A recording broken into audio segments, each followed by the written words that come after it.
So compost quality, we're going to be talking about compost quality, and it really depends on the sources of the materials. Next slide.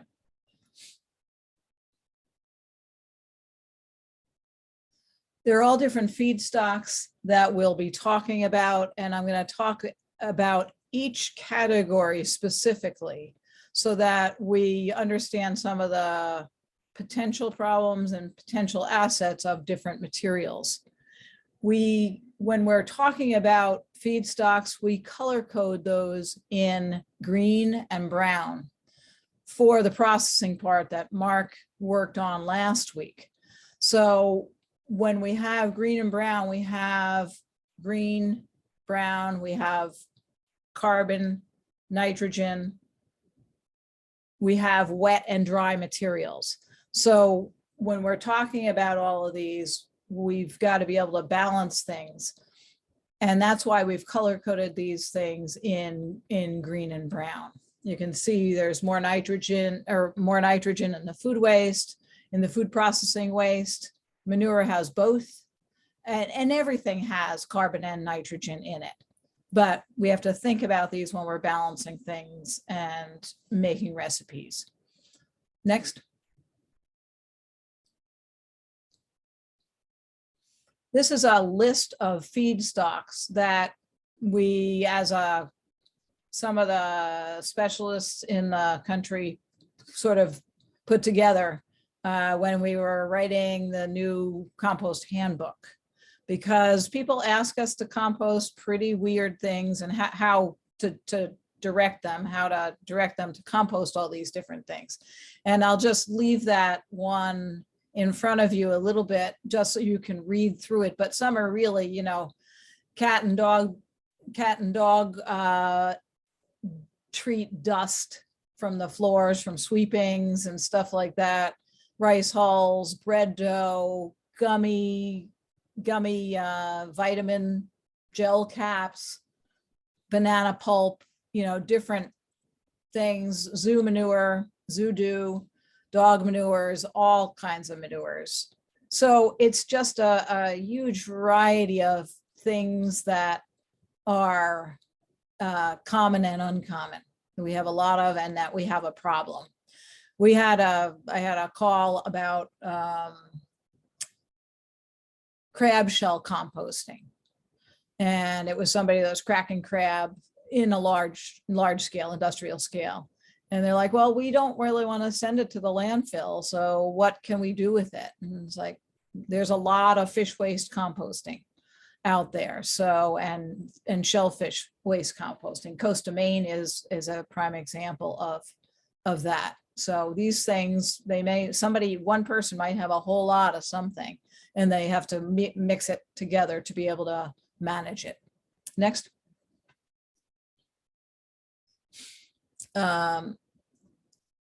So all different types of materials, challenges and opportunities. And when somebody asks you to compost something weird, you have to think about all the potential things that come with that weird material, because that's going to affect the quality of your compost. And some of it is just automatically comes along with it. So we want to look at these things as problems and assets, and how can we deal with that. But it could be excess nutrients, herbicides, PFAS and PFOA, which are the forever chemicals that we're dealing with, and we're really just learning about them. So I'll share a little bit on that.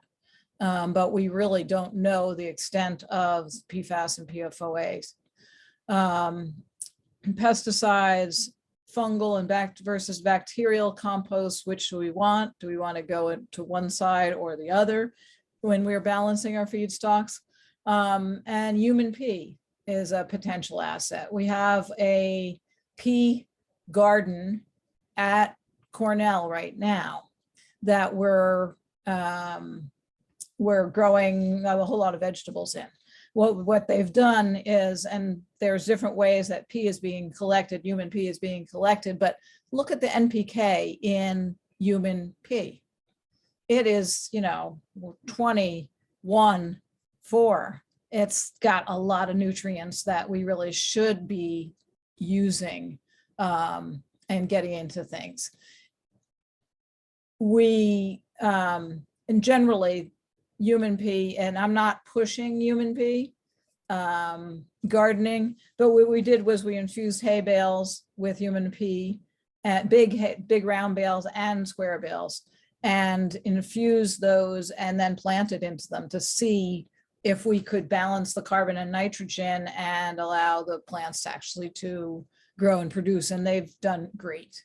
So next one.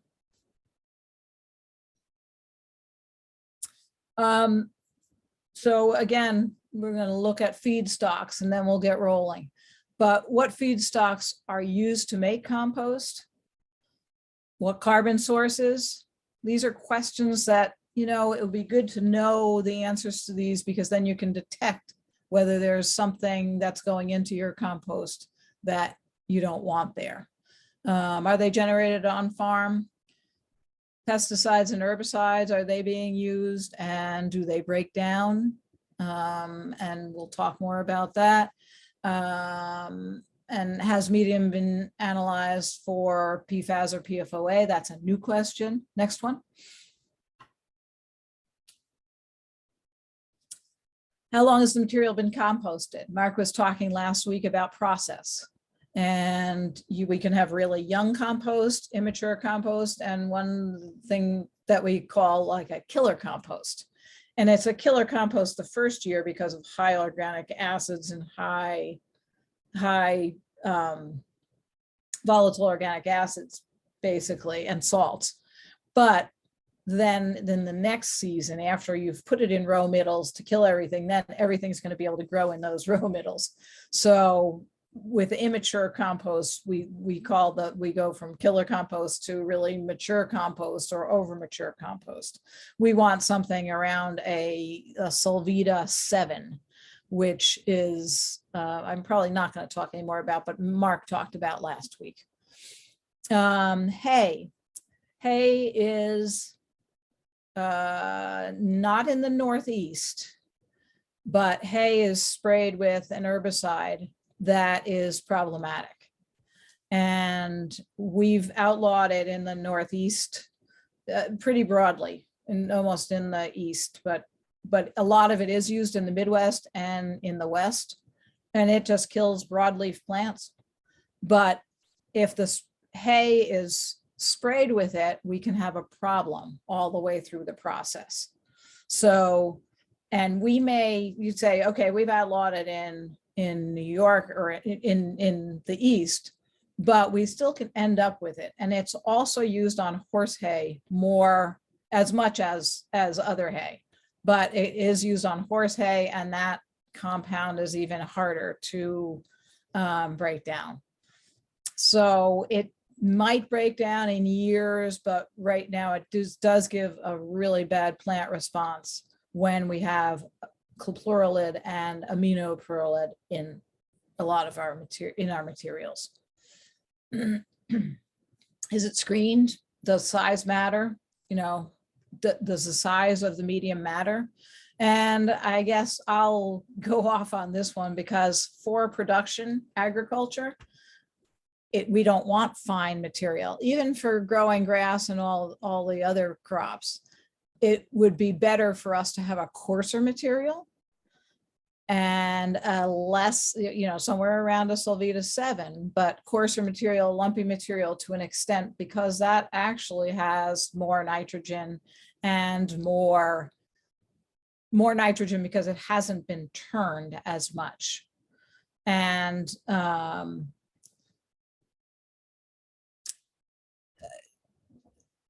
so it's a better product, and it's just a more productive, lumpy compost can be a more productive compost. So when we screen it out and we have really something that looks like soil, that's, we are down to that level, and it's better to have organic matter so that we're actually feeding the soil and the process continues in the soil. How's the compost been tested? And are results available? And we'll talk more about that as we go. Change. When we're looking for a compost, we want to test for soil nutrients, organic matter, and we don't have, well, organic matter, how much do you have? How much is too much? And we talked about situations where we're growing things in all compost last week or in no compost. So we'll talk a little bit more about that. What is the pH of the compost? That's pretty important. What is the pH of the soil? So are we matching those two things, and knowing your crop requirements, because the crop may need a certain nutrient, trace mineral that we can provide to it with certain types of compost. Next. So I'm going to go through the different feedstock composts and talk about the problems that we might have with those. So leaf and yard waste compost, that's our most common that we have available to us as, as community members and, municipalities. You have Long Island has several, each town has a leaf and yard waste compost. So there is that leaf and yard waste compost available. Inerts can be a problem. So just garbage being in something that doesn't break down is an inert. So it could be glass, it could be metal, it could be, a sneaker. Those are things that are there. Some of them are very small, so we really can't tell that they're there, like microplastics and things along that line. Those are inert also. And we can actually tell when we're talking about plastics, we can actually tell the difference between human manure and cow manure because of one thing, and that's plastic. We see plastic in the human manure and not in the cow manure. So just keep that in mind. Herbicides and pesticides, the chlorpyrrolid and the aminopyrrolid can be problematic if we've used those pesticides. Generally, those are lawn pesticides. They were used in the Northeast on lawns to have a monoculture, to allow us to have monocultures, just grass monocultures. As I said, we've outlawed them, but people still use that pesticide on hay, but not in the Northeast, other places.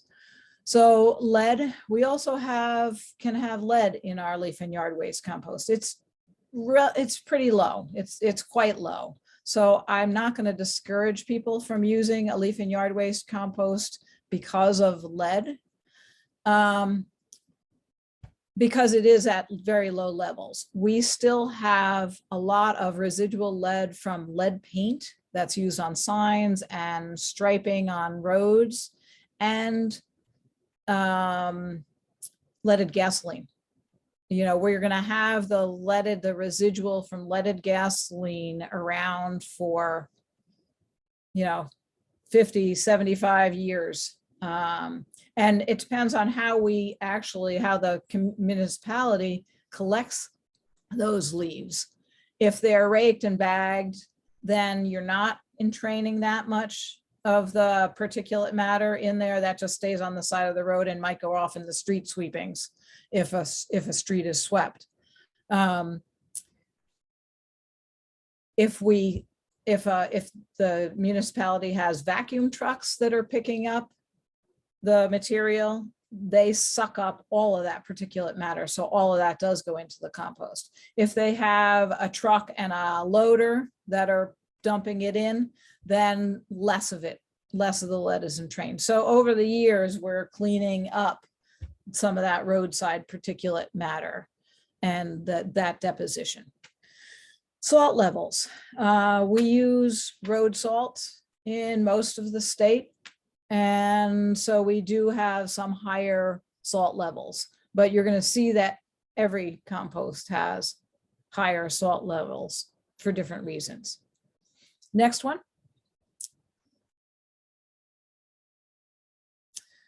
Food scrap. So next one. So food scrap is high in salt because we have high salt diets. And so when we dump things in, even if it's just food prep waste, we tend to have higher salt levels in those composts. That salt does leach through. So in your home compost, it's going to leach through in, you know, so that's one of those that we can take care of in the compost, and we don't have to worry as much about that. There is a particular manure that is really high in salt. I'll talk about that more. Physical contaminants, the ketchup package, the creamer package, the latex glove, and maybe a glass jar, maybe a top from a lid from a can. Those are things that get into food waste. And when it depends on how we're collecting food waste. If it's food processing waste, that's very clean. We don't have those problems with it. If it's cafeteria or hospital cafeteria or something like that waste, that's a little bit harder to keep the contaminants out. And people have to be vigilant about how they're separating everything. And I've seen colleges where, you know, pictures were put up of what not and what not, what to and what not to put in the containers. And that seems to work pretty well.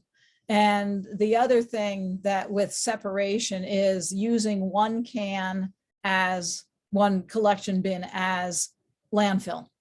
So this is going to go to the landfill. I didn't like it at first when people were using it for separation, but I think it really does work because that's its ultimate place. It's not going out to the compost pile. It's not going into the paper bin to be recycled. It's not going into the metal bin, but it's stuff that can't go in any of the other bins, so it needs to go into the landfill bin. So it does vary, you know, it depends on whether you have food processing or food scrap. And some people are really clean and some aren't.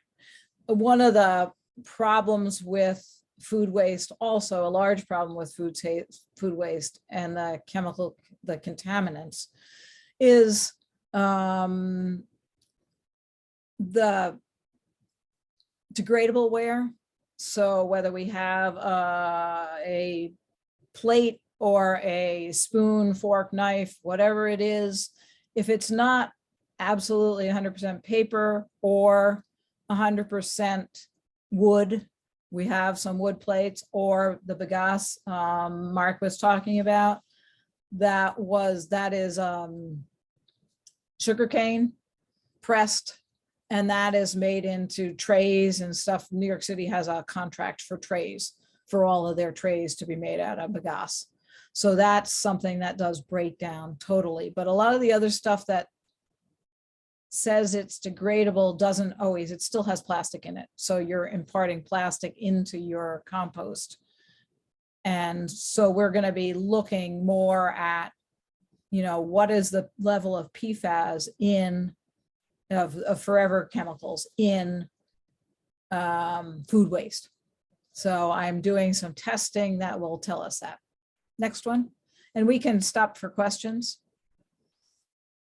if you want. Any burning questions? There is one question if you want to address it now, Jean. What's that? There is one question if you want to address it now. I don't see it. You want to read that one? Yeah, sure. Yeah, it's in the Q&A. How much research has been done on decomposition of estrogen, I can't say this word, like estrogen compounds? Yeah, so estrogen compounds, herbicides, or pesticides during composting process? So that varies. And I will talk about more of that as we go through some of the different feedstocks. And so I'll address different feedstocks in terms of that. Hormones, probably none, very, very little. But we do know that they changed the processes for when they're raising chickens for meat. So they would use hormones to make bigger breasts on males, females, whatever, just because the meat was going to be eaten. And that was able to, in the eastern shores of Maryland, the amount of estrogen that was running off was actually able to change the sex of some amphibians on the Maryland shores. So when that much hormone is escaping from a production situation, that can be a problem. So we don't use those hormones anymore, as to my knowledge. We don't use those hormones anymore. And it was definitely changed in the East Coast. Okay, we'll just do this one because it's a follow-up to something you mentioned. So did you mention if compostable products can be completely composted, such as products made from corn? Most of them still have some plastic in them. And that plastic, everything else goes away. And that little bit of plastic, the microplastic, doesn't totally go away. Now, there is a biodegradable institute that talks about this kind of stuff. So you can look into there, and they do a lot of testing, but we are looking at the PFAS right now and those forever chemicals that we weren't if we don't look, we're not going to find.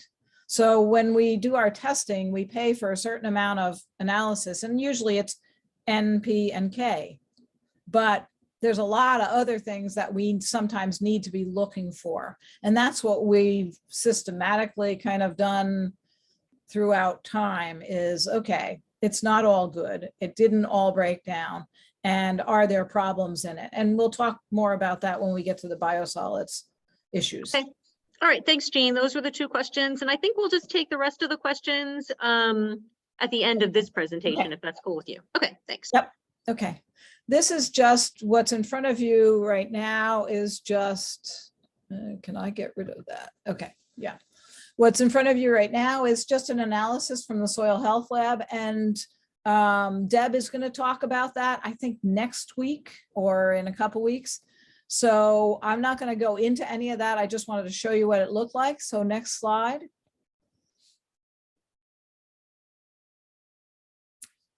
This is more, maybe more descriptive, though the soil health information is very descriptive. This is a fact sheet that we have on compost quality, and it looks at all of the different things in poultry and dairy. So we're looking at the different composts. We were doing comparisons there, and what does that mean in there? So the next page. And that's more of it. So it's in the slide set. Next page. Okay. So manure composts. So we have poultry, we have dairy, are our main dairy beef, are our main manures. We have some sheep and goats and other things, and they fit right in with all of these, and they could have some problems over others. But so manure composts, they're high in organic matter. Is that true? And this is something that we're working on quite a bit right now, is all composts that are made on soil, on a soil pad, entrain quite a bit of mineral soil or soil into the composts. And we were doing a study where we were doing dairy manure on a soil pad, and we had dairy manure that went through in cement all the way through the process. So a digester or something like that, where it's not touching the soil ever. And we looked and we said, wow, the organic matter in that is really low from what I would have expected. And what we were able to correlate was that any of the compost that's made on a soil pad actually is a better topsoil blend, is a better blend for us to be able to use in the long run. So it was kind of interesting. It's not pure just what we've put in there, unless we're putting it on a cement pad or an asphalt pad. But it can be higher or lower in organic matter. And I'm working on some research right now that's providing soils for roadsides. And so we tested a lot of different soils, a lot of the different topsoil blends, and it really did correlate pretty well that when I'm on a soil pad, I am in training a lot. Even if I'm really good with my loader or my windrow turner, a lot of soil is coming in there. We also get some soil into our mixes, not the manure compost generally, but in our like leaf and yard waste and garden clean out and all that. So soil on the roots, soil in the pots, soils, so some soil gets into the process that way as well. It's low in contaminants. We've done really well with contaminants. At one point in history, a lot of the sharps were just chucked on the ground when you had a herd of cows and they went out in the manure. So they would be in the fields. They would be, they were out there. That was problematic. That policy changed, and vets don't ever put any sharps on the ground. And there are sharps collections in every community, whether it's for diabetes injections or whatever injections people need. There is collection containers, so we don't have the sharps, the needles hanging around. So that, changed over time, but it's always been fairly clean. Little garbage, little inerts, unless, a neck chain or something like that got in there from the cows. Those kinds of things can get picked up and end up in the manure. Can be really high in P. And so pretty much all of manure, whether it's cow or horse or human or whatever, is high in phosphorus, high in nitrogen, but phosphorus can be more of a problem, especially with poultry manures. So poultry manures are like rocket fuel. So the whole issues with poultry are high nitrogen, high phosphorus, high energy. So always keep that in mind. So we generally tend to use our poultry manures as a fertilizer, and we stabilize them to become a fertilizer versus a compost. So that's any birds really, but they have a different process that they go through to eat and poop. So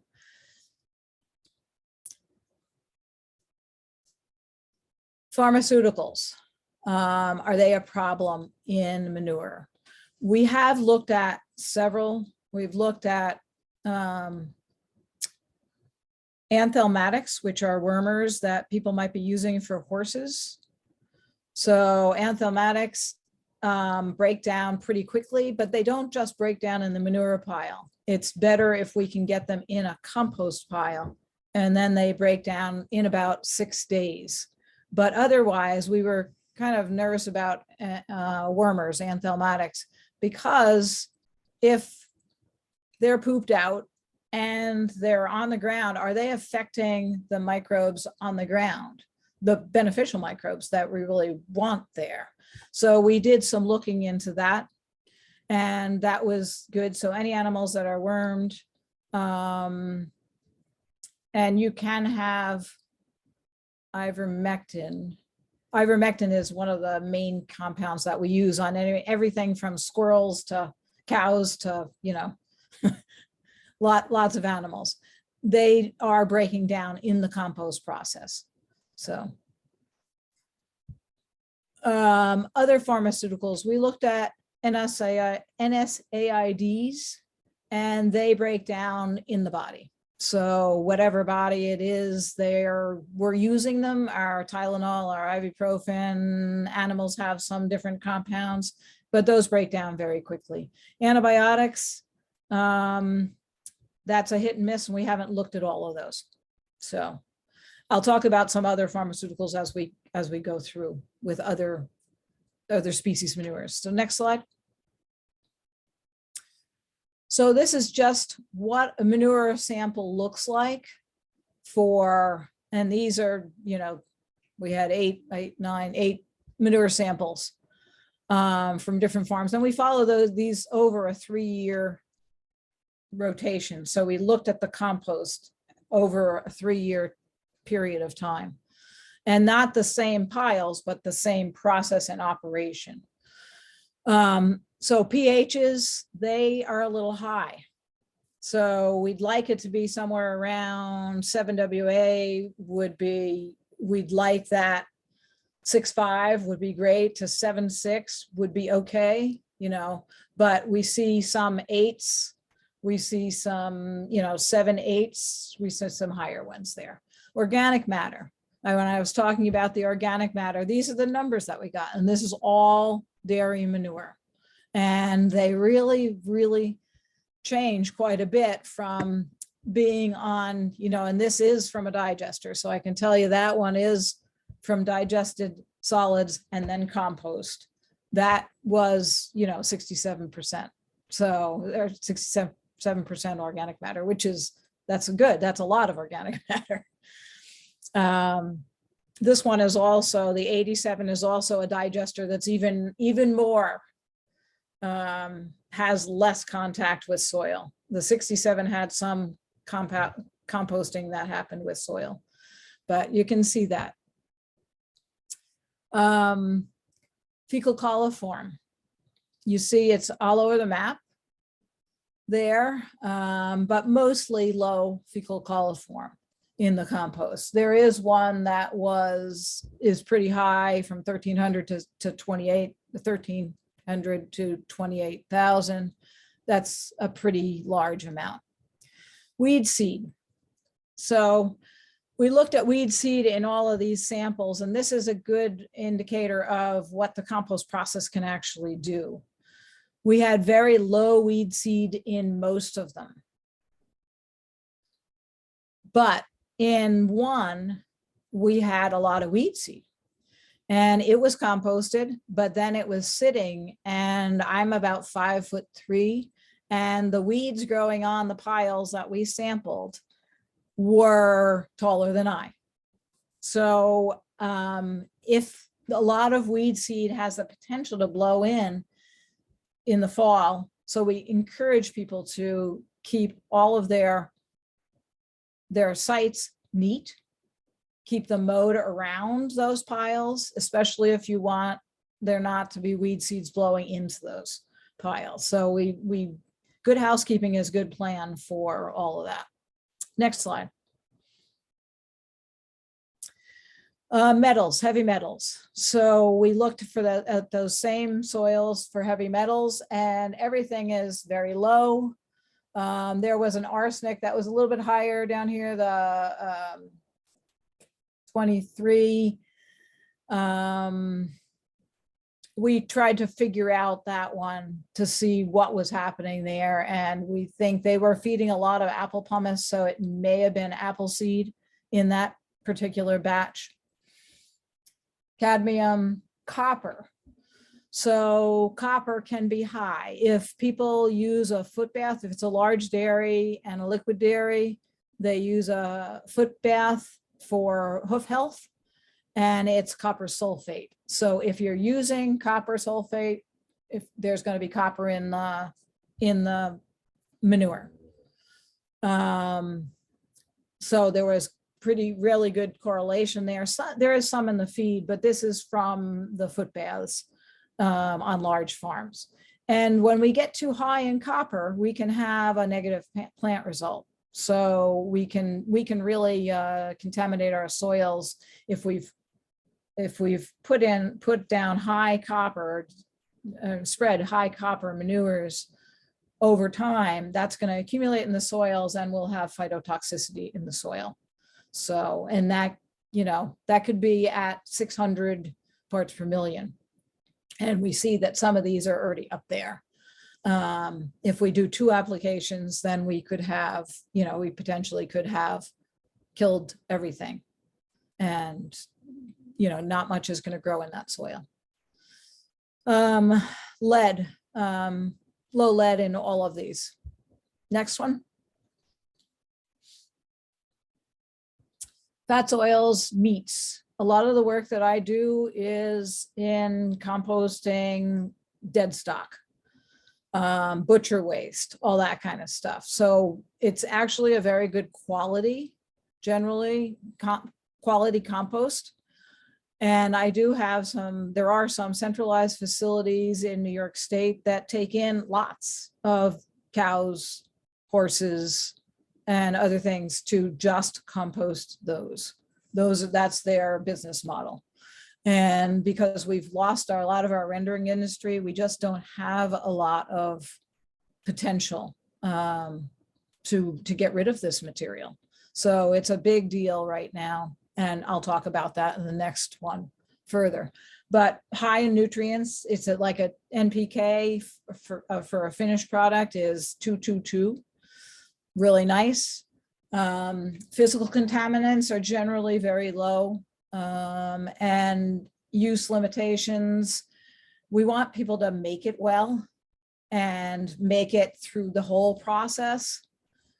We also do roadkill as one of the fats, oils, and meats all over the state. In fact, there is a site in blanking right on Long Island. There's a compost site. I'm blanking on the town's name. But anyway, so we do want it used in low public contact areas, especially the roadkill compost. And that's roadsides. So that works really well. As far as all of the cows and butcher and all that, generally we'll use it on feed crops. Next one. Biosolids. This is the one that's a little bit more problematic because it's everything that we flush down the toilet and goes through the sewer systems. So it can be a lot of things. And I don't want to go off on this, but the Clean Water Act really cleaned up a lot of this. So we get a lot less industrial waste going into human biosolids. And that helps because, you think about photographic chemicals, dry cleaning chemicals, things like that. Those don't go into the public sewers anymore. So, but everything that we flush down the toilet does. And if I needed to get rid of a chemical and I just was like, okay, I'm just going to put it down the toilet, I'm just going to get rid of it that way, I could have a problem. And I'll tell you just a quick story about how many people know what malorganite is. We probably can't. It's Milwaukee's sludge, and it is it's supposed to keep, it's a compost that's supposed to keep deer away from your plantings a little bit. It has a deer resistance. And so it's Milwaukee's sludge. And at one point, somebody obviously dumped a cup, probably a bottle, a jar of mercury down their drain. And it went into the sewer system. And guess what? It was enough mercury that they had to recall all of that product because those batches were contaminated because somebody, and people have stuff like this in their garages or cleaning out a house, whatever. And it's like, oh, I don't know what to do with it. There are chemical exchanges. There are ways to get rid of things like that. But somebody just said, it's faster to do it this way. And I'm just going to do it that way. So they had a whole bunch of mercury contaminated compost. And that was a biosolids it is a biosolids compost. Biosolids are human waste. Inerts, plenty. The PFOAs, the PFASs, we're seeing high levels. And there was a situation in Maine where biosolids was being used on a farm. I don't know if Mark had mentioned that one last year. He was on that case. Biosolids had been used on that farm and actually contaminated it to the point where they could not use the land anymore. All the animals were composted and left, and they couldn't use the land. So that turned into a solar farm, luckily, but that's not what should have been the outcome. So a lot of there are PFAS and PFOA, and we don't really know how to get these out of these forever chemicals out of the material. So it's being worked on. All don't have high levels. So we really, DEC is doing a lot of work with that, and we will hopefully we'll know more at another time. Bacteria. We look for fecal coliform or salmonella, one or the other, in our as far as bacteria goes, and I'll talk a little bit more about that in the next slide. Viruses, drugs. Do we get rid of all the drugs? We sort of answered that question a little bit. And we test at different changes in feedstock, so different batches, you know, when we have a really different situation. So biosolids is tested much more regularly, much more stringently than everything else. So it is a good thing. It does have use limitations. We have class A and class B biosolids that are used for different purposes, but they are class A and class B applies to human manure. So next slide. So the pathogens, it has to pass either fecal coliform, have less than 1,000, most probable number that is per gram. Salmonella has to have less than 3, but it doesn't have to pass both of those. So you can have one or the other, and you can have regrowth issues if the process is rushed. Remember, Mark was talking about it being a process, and you know, when we rush a process, we can have regrowth issues. It also has to use one of 5 approved methods to further reduce pathogens, and that is turning through time and temperatures, and it's 5 turns in a 15 days. That's with your windrow turner. So you'd be doing that, and you'd be getting temperature each time. You'd make sure that your temperature was 131 to 150 or so. That's the pathogen killing, and that takes care of, reduces a lot of the pathogens. pH stabilization, things can be, we have some human manure that we turn into an additive as a lime. It actually gets up to a pH. They use a pH stabilization, which brings it up to a 12 or 13, or brings it down to a 12 or a 13, and that kills everything. pH is a good thing. That's one of the reasons that we can use like white vinegar in cleaning processes and stuff like that, because that's a pH of like 4. And that also will take care of a lot of bacteria and pathogens that we want to get off our countertops. So enteric viruses, anthelmintics, we can test for these things. We in New York State regulate by processing, not by testing. So we want to know what's happening in the processing. Biosolids are tested, and that is one of the main ones. Food waste compost is now tested, has some test requirements, but we just want to be able to look and see. Next one. We have compost maps where you can go into our website, front page of our website, and you can see who's making compost, what type of compost, how they're processing it, all that kind of stuff. And we try to keep this up. It won't be here forever, but we do work on that. Next one. And next one, I'm not going to talk about that slide, actually. I meant to take that one out. You have copies of all of these posters. These are compost use posters that we developed, and this one's for urban environments. So we're looking at more New York City and Buffalo and Syracuse. I think there's some Cortland in there. But these are urban use composts. And there's some for erosion control, some for road use, some for, they just have different topics. At large agriculture, horticulture, and they'll give you some ideas of how to use different materials. Next one. I'm going to go through a bunch of slides right now about how compost is being used, what the compost was that was being used, and how it's being used. So this was some trials that we were applying turf to grass. Next one. I think that gives us a, oh, that we're trying turf to grass. There is another slide in there. I'm sorry, these slides got flipped, but this one is just, why are we using composting? Why are we using compost? And it's really to build soils. It's to make good organic matter additions to soil that really desperately needs these materials. And in my wildest dreams, I would love to see 3 inches of compost spread over the whole terrestrial earth, because we don't give back.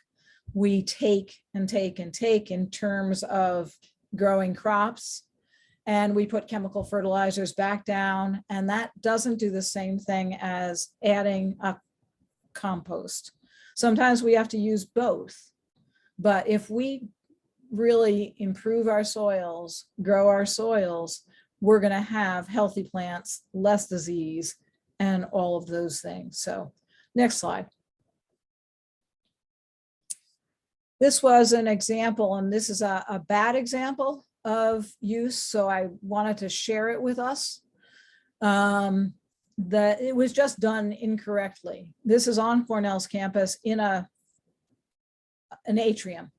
So they had to actually lift some of the soils in. They had to lift some of the trees in that went into this area and all that kind of stuff. What they did was they put compost down. Go to the next slide. And then they covered it with soil. They didn't mix it. They didn't blend it in. That would be one way to do it. But they mixed it in, and then they went up and down that and flattened that with a bobcat. This was done an out-of-state or operation on Cornell campus, so I didn't have anything to do with this. Next one.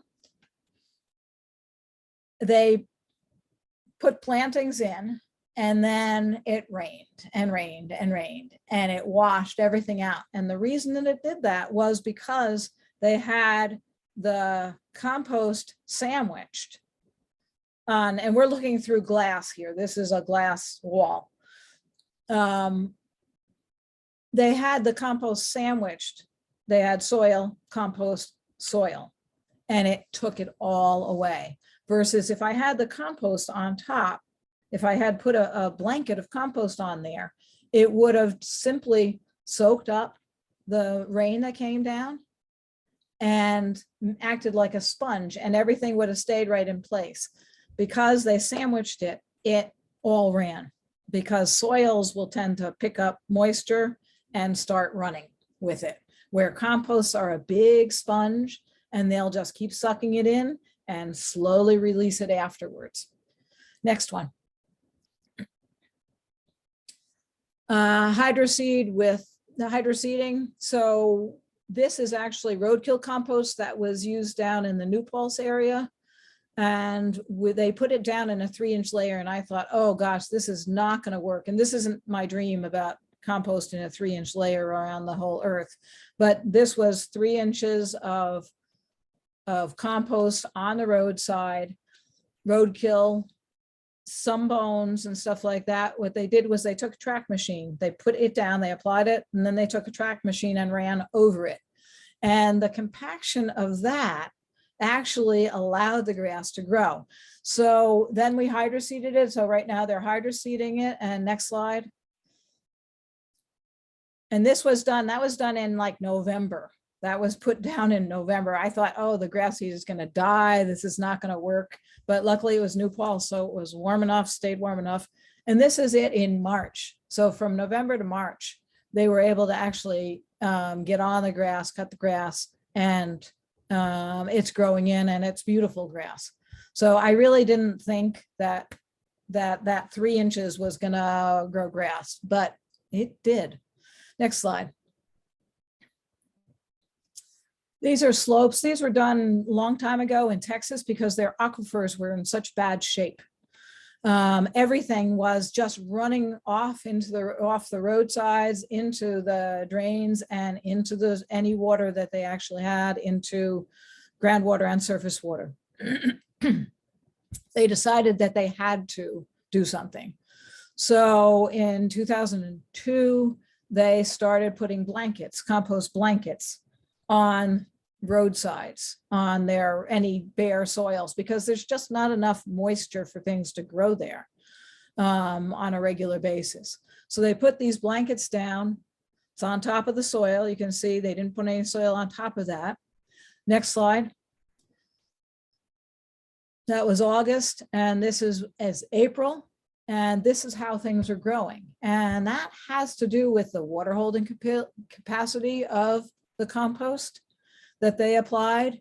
And they used it, they timed it so that they would have enough natural rain to get the grass growing. They used a typical, we like low mow, no mow grasses and native things on our roadsides so that we can manage them. So 8 months later, next slide. This one is on the roadside. Next one. They had put that one down. So next, this is just along the guardrails. And next one, they seeded it and everything was growing. So now all that particulate matter, all that oil, if something spills on the side of the road, all of it's just not going into their water. Next one. This was a wetland, then it was a dump, and it actually is in the Northway on Route 87 in the Northway, up probably Washington County, in the Adirondack Park anyway. But they decided that they were going to recover that. They were going to get the garbage out of there after it was used and the highway was built, and they restored it to a wetland. And this is them working on that to a wetland. Next one. All native plants were used. They had swales developed in there, and everything is clean and nice. And I've actually never seen it. These pictures were supplied to me. I just had to do the consulting from a distance. Next one. This is a blower truck. They're filling compost or wood chip socks. So these are socks. We have socks and blankets in our erosion control bailiwick. Next one.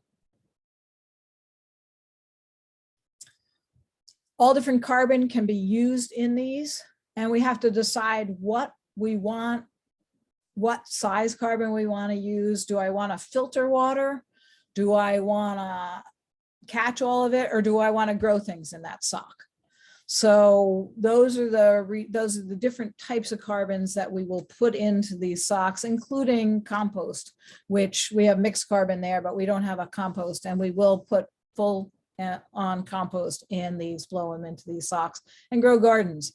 And there was a garden grown for refugees in Syracuse. The company that has these socks, that fills these socks, actually set it all up, had the watering, and they had this beautiful refugee garden in a parking lot. So it was a really neat thing. Next one.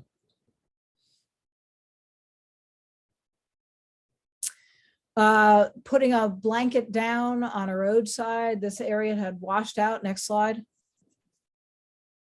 And this is a blower truck where we're just blowing it out, blowing the compost through. Not the easiest thing, but it works. Okay, so I put that in chat, so check that out. Question for you. You mentioned the issue of estrogenic compounds used in poultry production, but what about estrogenic compounds mainly derived from birth control compounds in human urine and manure?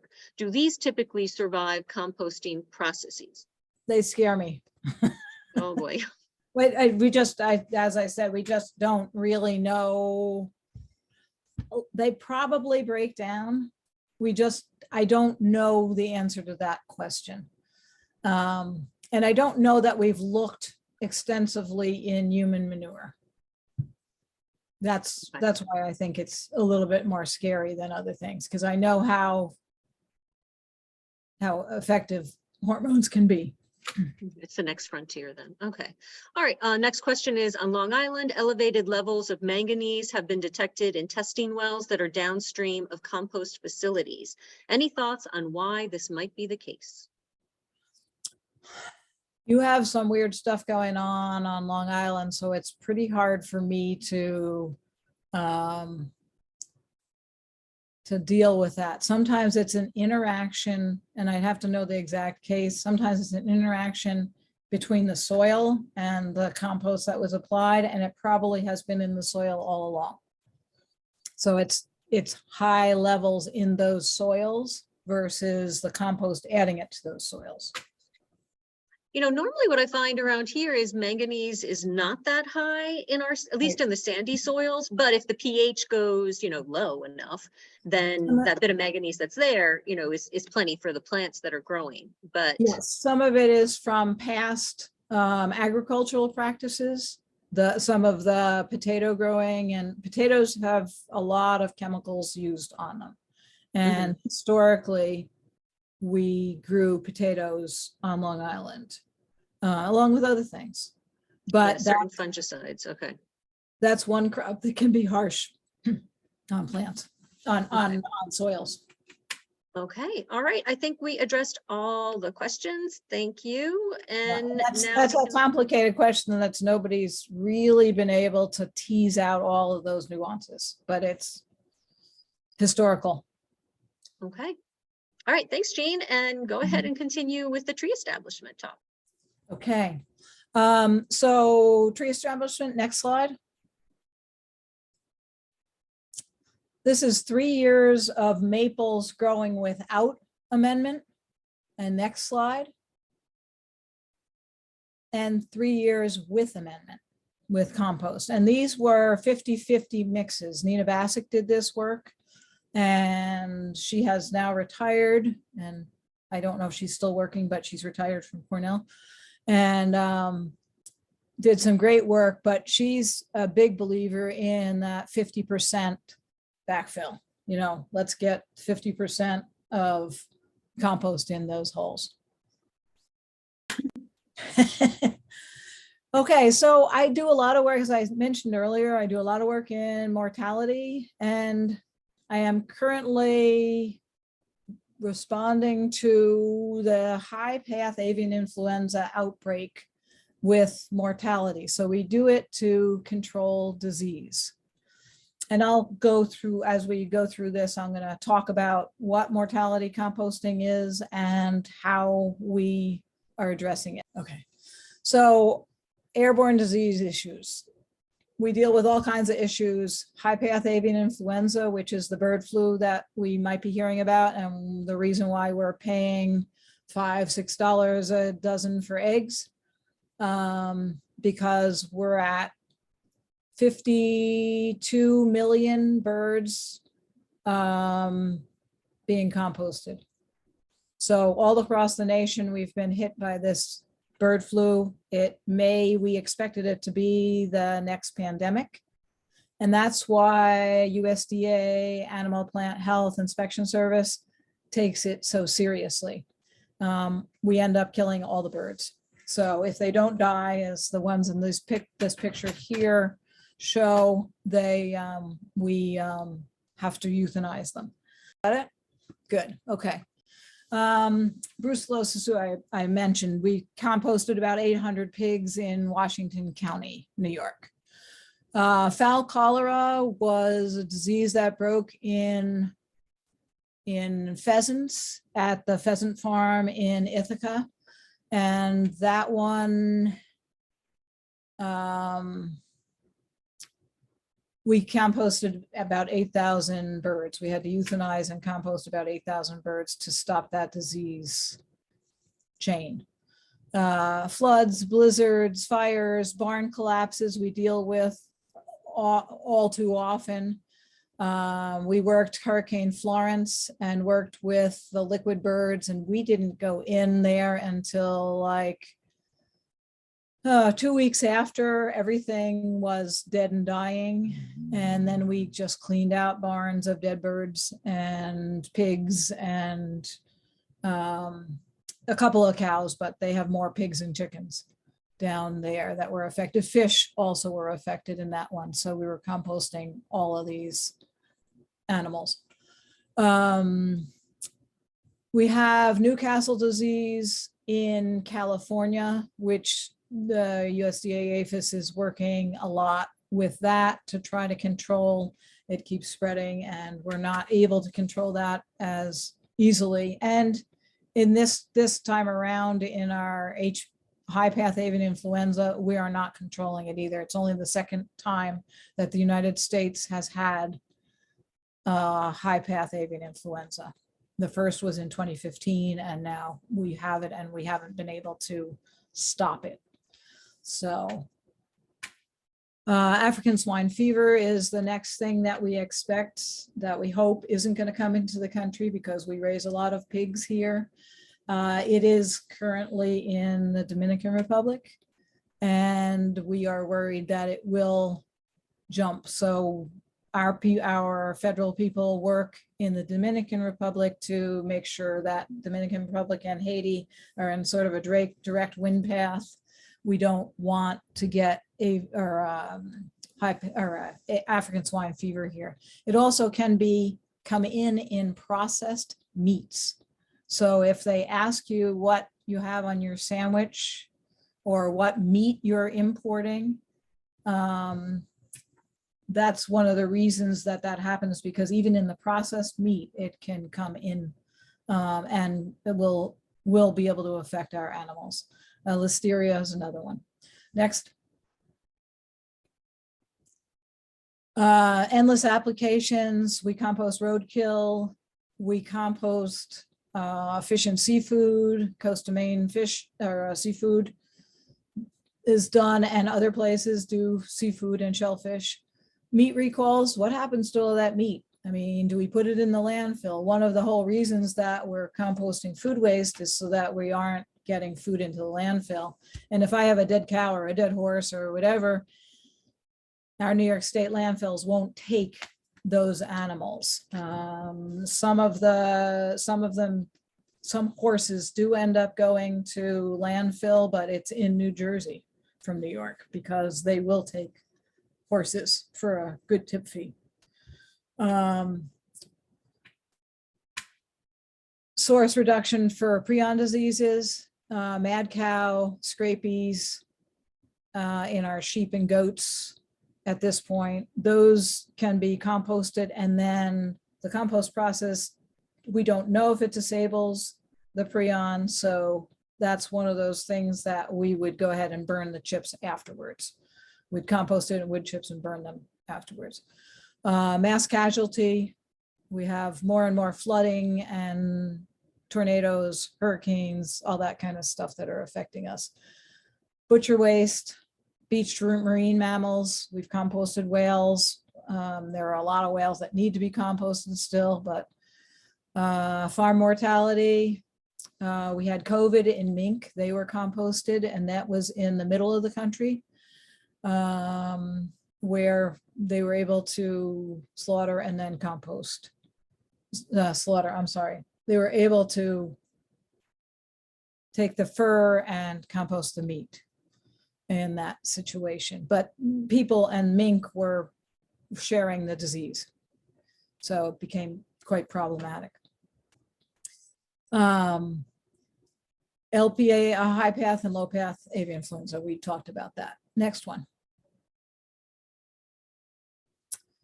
This is just how HPA or low path avian influenza migrates to high path avian influenza. It just teaches people, about their home flocks, what they need to do, how they need to protect their birds from getting some of these diseases. It does come in generally with the migratory birds. In 2015, the migratory birds were not dying. In 2022, the migratory birds were dropping out of the sky. And they were eagles and vultures. And on Long Island, we actually composted 8,000 game birds in the Riverhead area that had high path avian influenza. So I ended up down there for a couple of days. And we got all of those into a pile, and then that game farm is not going to keep going at this point because there's not an easy way for us to control it with our it's hard enough with our poultry houses and all that, our large poultry houses. With birds outdoors, it's a lot harder. Next one. We want to make sure that everything's disposed of properly. Next one. And for many years, we disposed of our dead deer that way in a ravine in the side of the road, whatever. But this was 2015. Next slide. I think there are a couple there. Just the process, we need feedstocks. We need then to manage the feedstocks, and that's adding the meat and butcher waste. And then we make a biofilter over top of all of those so that we have that shelter for the microorganisms. When we're composting, I like to say we're microbe farmers, really, because that's what we're trying to do. We're facilitating their job. Next one. Different methods. We have static pile, passively aerated or turned windrows, and combinations thereof. And this is the top left is just a bed that's been put down and is waiting for butcher waste to come in. Vessels, sometimes drum composters will work.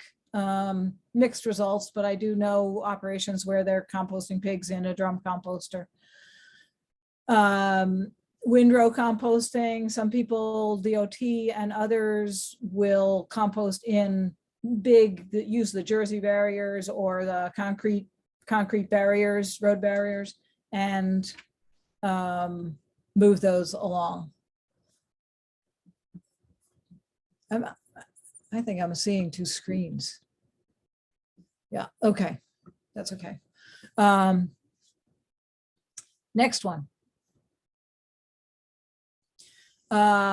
Make sure that we're in a good site. We need to be away from water, groundwater, surface water, and our own wells. Make sure that we have a good spot, that we aren't in looking for indicator plants and all. Next one.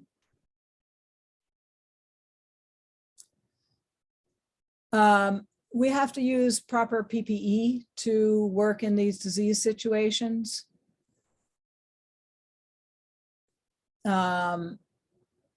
We were in a situation, this was in another state, but we're in a situation where the farmers were not given good PPE. They were just given gowns, that closed in front, no masks. Those of us that are going in, that are coming from outside, we were given PPE or personal protective equipment from a different location. So, but the farmers have already been exposed and all, they still should have gotten caught up and gotten better protection, but we have to think about the protection that people have to have in this situation. Next. So we want to avoid the spread of disease when we're doing this. So move animals as little as possible. We keep them close. Keep animals in a structure if possible. And in 2015, a lot of the work was done indoors in barns. And we were able to then compost for 2 weeks in the barns for 14 days, and then be able to get our temperatures and then move it out. This time around, we don't have as much barn space, and it's a lot of layers, and layers are harder to compost in barn. Keep animals off the ground all the time. We don't really want the avian influenza to be on the ground, because in a wet area or in a puddle, that avian influenza loves like 40, 50 degrees and can stay in that pile for months, in that puddle for months.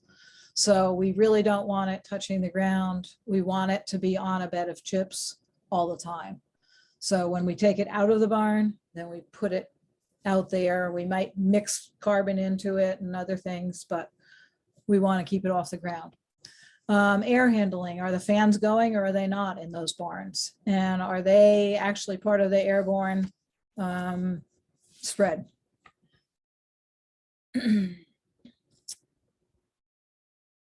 Be careful about employees, labor, farm crews. And some of this is, a lot of times we have to bring in people from off the farm to do this. And they may work on other farms when they're working in these disease situations. So we need to make sure where they are, what they're doing, that they're sanitized. A lot of times we will have people shower out and they'll have their bags of clothes at the red line, at the line where the clean, dirty line. So, and we've brought in portable showers for people to be able to do this so that they could be properly cleaned. Off-farm crews, they also, we can breathe this in, we can carry it and not get it. And that can transfer it to other flocks, to other people, to other situations. And we're dealing with we're dealing with that in other countries right now with COVID. Next one. I'm with HPA. Next one. Okay. We talked about that in the other set of slides, so I won't. We're using different types of carbon sources. As you can imagine, the farms don't necessarily have wood chips on site. So that can be problematic. Because we do need something that allows the process to breathe, allows the microorganisms to actually breathe air. And so we need those pore spaces in there. So we used wood shavings. We moved all of the litter away from, this was turkeys, moved the litter away from the middle, and then put shavings down the middle of the barn and sunflower seed. They had sunflower hull that they were using for bedding. And that actually worked very well for that pore space that I was talking about. Next slide. The hot manure. So they had a whole pile. They were actually composting manure prior to this outbreak. And that's me standing on top of that huge pile there, but that was a hot pile of manure. So we were able to use that as some of our amendment because it was 150 degrees. We had no problem. We were able to cook those birds very quickly. Next one. The waters, all the water has to be dealt with. All the feed has to be composted. The eggs have to be composted.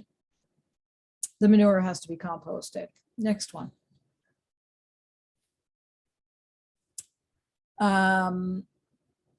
So we actually had to crack the eggs, and that's why this pallet of eggs is up on a forklift. They're all in those paper cartons, and we kind of had the forklift throw those pallets down onto the mixing floor.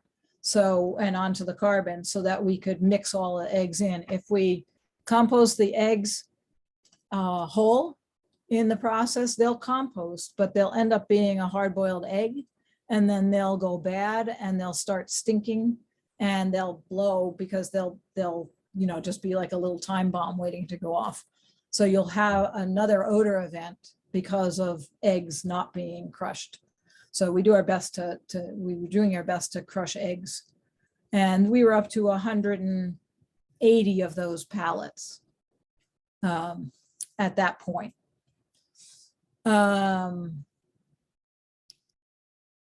So we're mixing all the materials together in this barn. Next one.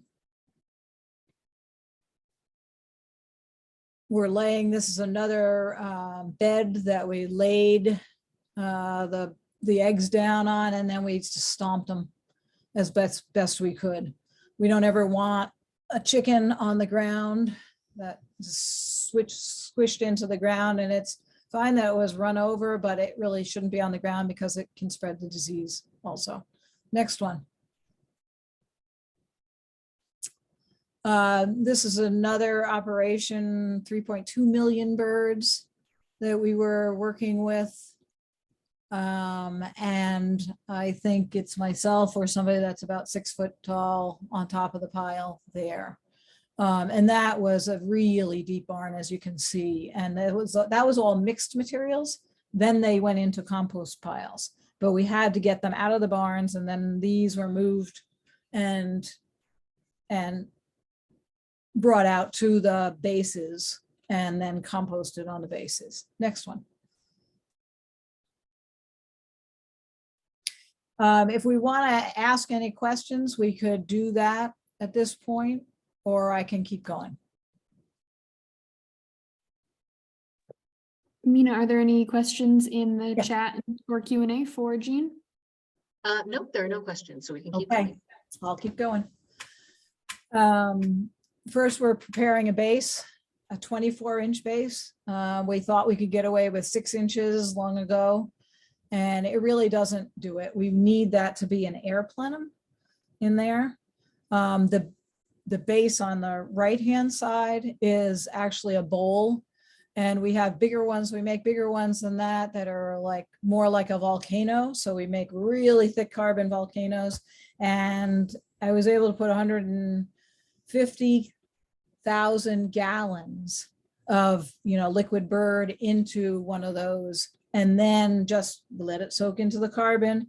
Then we mix it all and we move it out to the compost piles. But that's how we deal with some of the liquids that we have to deal with, bloods and other materials. This bin was for butcher waste. From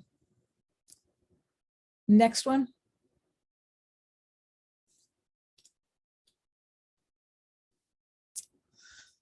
Just adding that very liquid, messy waste into the carbon. Next one. Butcher waste at sunset. This one, they had to devise trailers and trucks and things like that to be able to move that material from the butcher shop down to the compost piles. So these guys had a nice conveyor. Next one.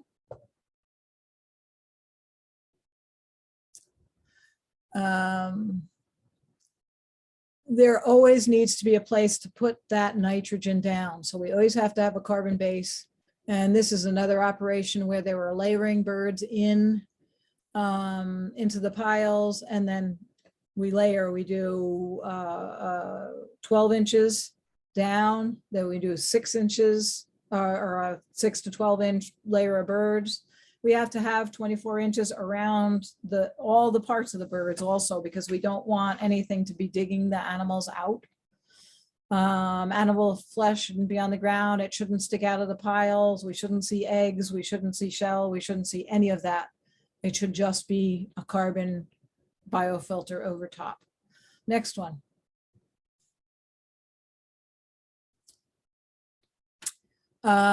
Just building piles, and we're really encouraging people that have animals to start doing it, especially if it's a large layer operation, the duck operations, all that kind of stuff. And I've worked with some of the duck operations on Long Island to start composting, because whether it's a disease outbreak or their routine mortality, we've got to get them ready. They have to understand how to do it because it will happen one way or the other. If there is a disease outbreak, it'll happen one way or another.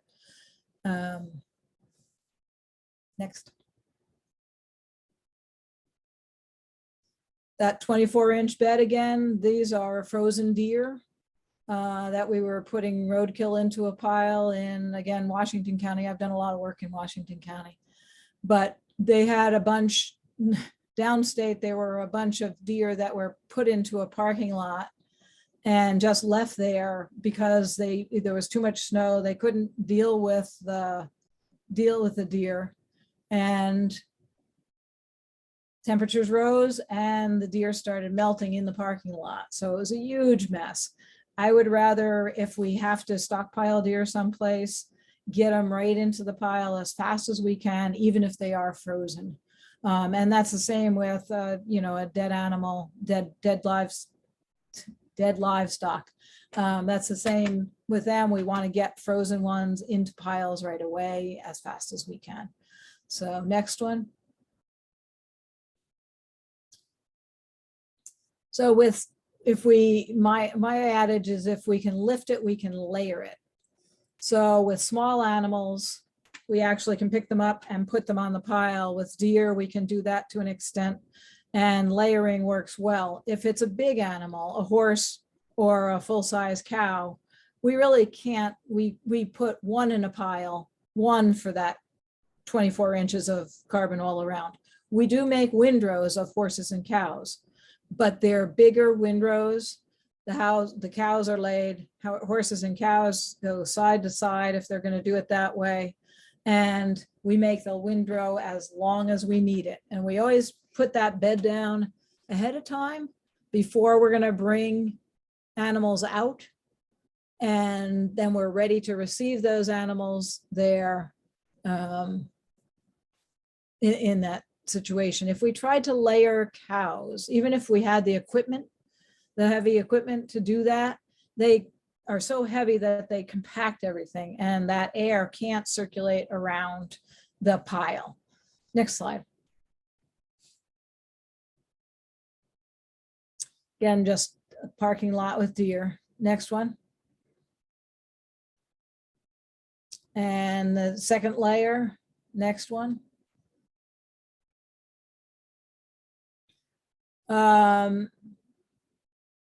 This was a research project with the roadkill where we were trying to make sure what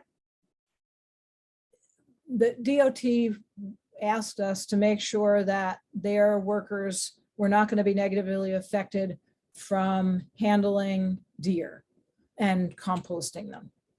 And one of the things that we said to them is your people are already handling these animals and moving them. And they do have to pick them up to put them on a truck or whatever. There's not a lift or anything like that generally. So we did a research project in 5 locations in the state where we composted all the way through the state from north of Watertown, all the way down to Ulster County. We had trial piles just to make sure that it would occur, it would work in every climate in New York State. And we've done it in very, very cold places as well. So we knew that would happen, but we needed to go through all the, is anybody going to get sick from this? Are we going to be liable for that? So we did an extensive research project, looked for all kinds of pathogens. We're able to look for yonis because that's a deer in cattle. And we were able to seed that into the pile and look at that to see if it killed everything. So we really did a lot of work with this one. And I'll go to the next slide. We were able to, so we have data loggers on all of these, in all of these animals, making sure that we're getting the temperatures. We have 24 inches of wood chips, 2 deer, 24 inches wood chips, 2 deer. And that whole mass thing, we found that we couldn't just do one deer in a pile because it was too small. It didn't have the right mass, and carbon to nitrogen ratio is hard to reach. So we didn't have enough nitrogen for the pile. So we do compost in windrows when we're doing all of this work, because that will catch the new carcass up with the ones that are composting already. So next one.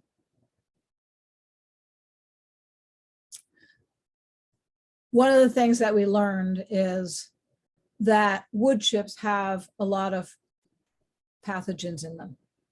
And these are from Watertown, Cortland, and Highland. These are just our wood chips from the side of the road that our municipalities are chipping all the time. And I put this slide here not to scare people, but to talk about the fact that this is where we're going to get the contamination.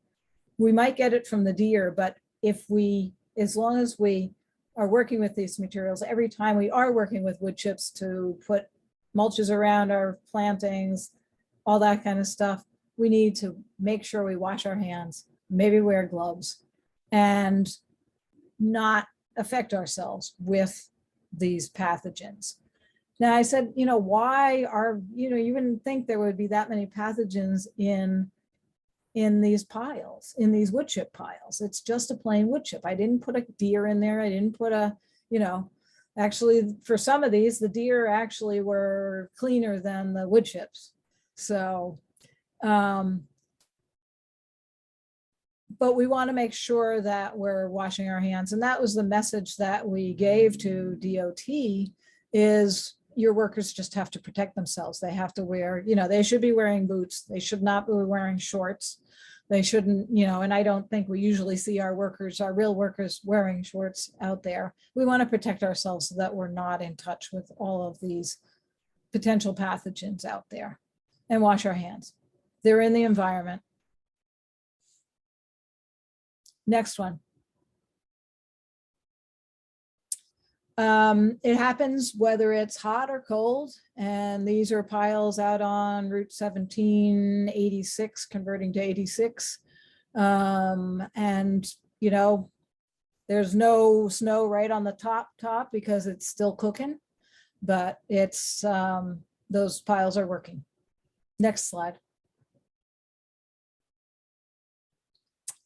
This is one of the temperature data loggers that we were using. And I put this one up here because we can talk about it a little bit. We knew exactly what was going on in the pile all the time. So this is over months. This started on election day. We started all these piles on election day or Halloween. So 2 days late in the season, later than I wished, but that's how things go sometimes. And you can see right away, there's an ambient temperature here that is, it's hard to see on my screen, but that's down low. This is the ambient one. So we've got the ambient down low, and then we've got the pile temperatures where the deer are. And temperature went up right away. In 12 to 24 hours, I want to see temperatures in those piles. And if I don't have temperature at least going up in 24 hours, I probably have too dense a pile. I probably don't have enough air going into there, because we know there are pathogens in there. We know there are organisms that are doing the work, and they're the ones that are actually giving off the heat. So it's like having a room full of 5th grade boys. We don't have to heat that room. They're all running around, they're all metabolizing, they're all giving off energy. And the same thing with those microbes, they're all giving off energy. So right away we go up, our temperature should go up, and then it goes up and down a little bit. But this one was really good. This one was in Cortland, New York, and was really good. And then all of a sudden, we get out here and it drops down. And between here and here, it dropped down. And we're like, well, what happened here? Well, we had a flood. There was a ditch near that one pile. This is in a DOT compound. And there was a ditch that was close enough that we got 2 inches of rain and it flooded the pile. So the temperature was up here, it went down and then back up again. So it was not a problem. It didn't wash the pile out. It did take some of whatever was on the ground and wash it down into a gutter, but we were able to actually tell what was happening in that pile at different times because of the data loggers that we have in there. Not saying we need to have data loggers in there. We just don't, we wouldn't have known that the pile got flooded. Next slide.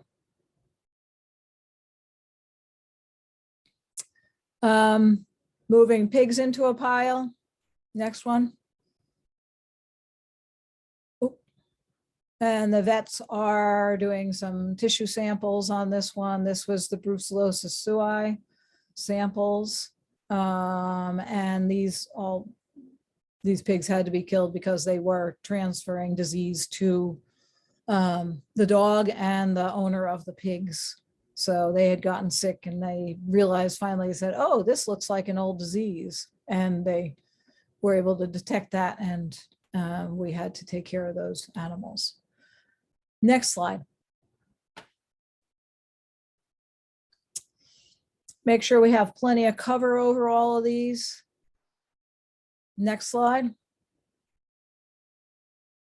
All parts have to be covered. We have had a great artist that did lots of fun things, fun pictures on a difficult subject.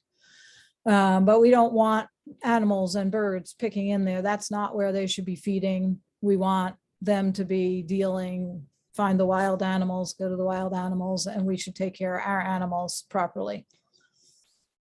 I'll share one story here about, we did research on pentobarbital, a euthanasia drug, because we needed to know whether the pentobarbital would break down in the pile. So if a vet euthanizes your animal, your horse, say, and you need to dispose of it, you need to bury it or deal with it, the vet is actually responsible for the pentobarbital because they're the ones that made the injection. If a dog or a vulture or an eagle or something like that gets into that carcass, it will end up dying. If it eats enough of that meat, and it, with a vulture, with any of the birds, it's not very much meat. With the dog, it's a very small amount of meat that they would eat, because the pentobarbital is throughout the body in 6 seconds. It circulates through the body that fast, and that animal it goes down. And then that's all in there, still has the potential to kill. So we want to make sure that that's taken care of. In the research project where we looked at that, we actually were able to break down the pentobarbital, not bacteria and other things, but break down the pentobarbital in a burial hole as fast or a little bit faster than in the compost hole, in the compost pile. So that was interesting to know. The pentobarbital is broken down more by the cooler temperature microbes, so the mesophilic microbes, versus the thermophilic microorganisms were slower to attack that pentobarbital. Next slide. Jean, hi, it's Mina. I'm just going to interrupt. So there was a question that addressed this very topic that you're discussing right now, where I'll just read it in case there's something else that we can add to it. So are animal euthanasia chemicals such as pentobarbital a problem in compost pile? For instance, is there chemical residue that one needs to be concerned with in the finished pile? So that's what we were doing. So when once in the burial hole, the pentobarbital was broken down, and in the compost pile, the pentobarbital was broken down. So both places. As long as you get it above those temps, is that the? Well, as I was saying, the mesophilic, the cooler temperatures like 90, below 90 would be our, well, actually below 50, 60 degrees Fahrenheit would be our mesophilic organisms. Our thermophilic organisms can go anywhere from about, they function best anywhere from about 90 to 150. After the 150, they start, we can have spontaneous combustion. They can burn themselves out. So Okay, so then a it follow-up. is broken down both in the compost pile. And we checked the compost pile over a 6-month period. We pulled different samples out. Those strings that were on the deer, those are wiffle balls that have actually a piece of meat inside of them, so that we actually could tell exactly what was happening. So it was not detectable, the pentobarbital. It's detectable, but it's detectable at a very low dose. But it's So no we longer figured dangerous. that a dog would have to eat about 5 pounds of compost Oh my gosh, okay. to really have a bad effect. And that's not really a possibility. Even birds were not able to, they weren't picking in there. There's Okay. nothing, but dogs sometimes are stupid and they'll eat stuff that they Yeah. Yeah. All right. I know we're getting to the end of the webinar series, and I just had another general question about carbon that was texted to me. Yeah. So, is it okay to just use newspaper and brown cardboard, or are there concerns with these forever chemicals with them? Newsprint is fine. That's done with soy-based inks, and we don't have the forever chemicals in them. They're actually cleaner. We use newsprint for bedding, for animal bedding. And it actually was more sanitary than hay and other materials that we use for bedding, for animal bedding. Cardboard, if you really have a brown cardboard box, or even a bamboo cardboard box, generally we think that they are pretty clean. There's not a coat on those. If it's a waxed cardboard, I would have more, I would suspect it more. And any like magazines, if we look at magazine paper, we don't want any of the magazine paper in there, because that has lead and cadmium, arsenic, all kinds of stuff. So we really don't want any of that paper in. Okay. All right. Those were the last questions that came through. We only have a couple of minutes left for today's webinar. So I guess we'll let you know when there's just, I don't know if you want to continue on and finish up within a couple of We minutes. can open it up to discussion, or we can end Okay. here. These are set up so that they're giving people a lot of examples, but we can do a couple more slides if you want, or we can end and ask people if they have questions. Yeah, so if anyone, how about we do that? So if there are any final questions for Jean, of course, please put them in the Q&A, or we're both looking at chat as well. Jean, so with some of these contaminants, and I think Mark touched upon this as well, is it best to kind of have a slower cooking pile where you let that compost process go over 6 months instead of just 3 months, for example? Can you kind of clarify all of that? A slower cooking pile? What are you thinking? Well, I just remember Mark saying that you get a higher quality product if your compost process is longer. Oh, yes, you have a more finished product, and we want to have a more finished product. Composting is a process, and really most of our composting cannot be done safely for use in our gardens and other places. It really needs to be a good 6 months old. And in the Northeast, our compost process is more of a 9-month. And that's what we found with a backyard study that we did. We were just looking at people's finished compost and how old is it and all that kind of stuff. Took samples, and we found out that there were microbes in the compost pile.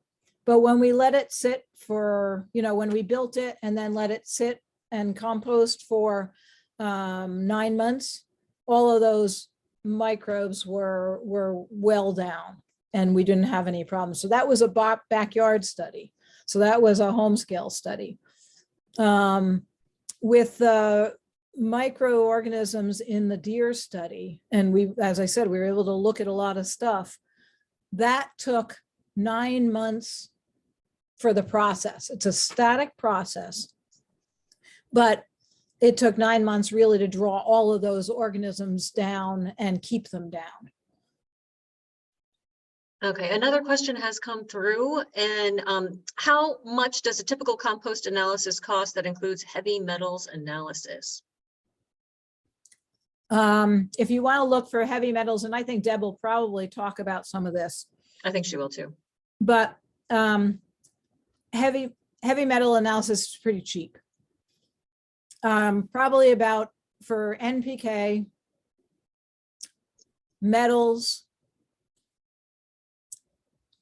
that kind of stuff, that kind of a package, you'd be able to pay $80, $90 for that. Mm-hmm. I know that we had like an EPA analysis done that looked at other contaminants along with heavy metals, and it was around $250 per sample with that, but it looked at other contaminants such as, Right. you know, harmful bacteria as well. All right, so another question. Forever Chemicals are running about $350 a sample. Wow. And that's why that's slow. Yeah. Pathogens are about 200 to 300, depending on what it is. Okay. And I think the final question that we have is, I have an aerated static pile system with an 8-week retention time, and after it has reached optimal temperature. When I remove it from the aerated static pile, is it okay to keep it for another 6 or more weeks for it to be completely done? Yes, and you should, because that's the active, the air is flowing through it, that's the active time. And then we need a curing time. So we have 2 phases, Mark probably talked about that, where we have active composting, we have high temperatures, and then we have, it sort of slows down, but we still have microbes that are working in there. And that's in the curing phase. That's where we want the curing phase. Okay, and there is a pile that came in through chat that I'm just seeing now. A question, I think I said pile. Oh, yeah. Okay. All right, so the question is, if your pile has gone cold, would you recommend going to a fish market for scraps or a poultry farm? Your thoughts on that, please. How big is your pile? Frank, if you could let us know how big your pile is. Or pop on? Hopefully he'll respond.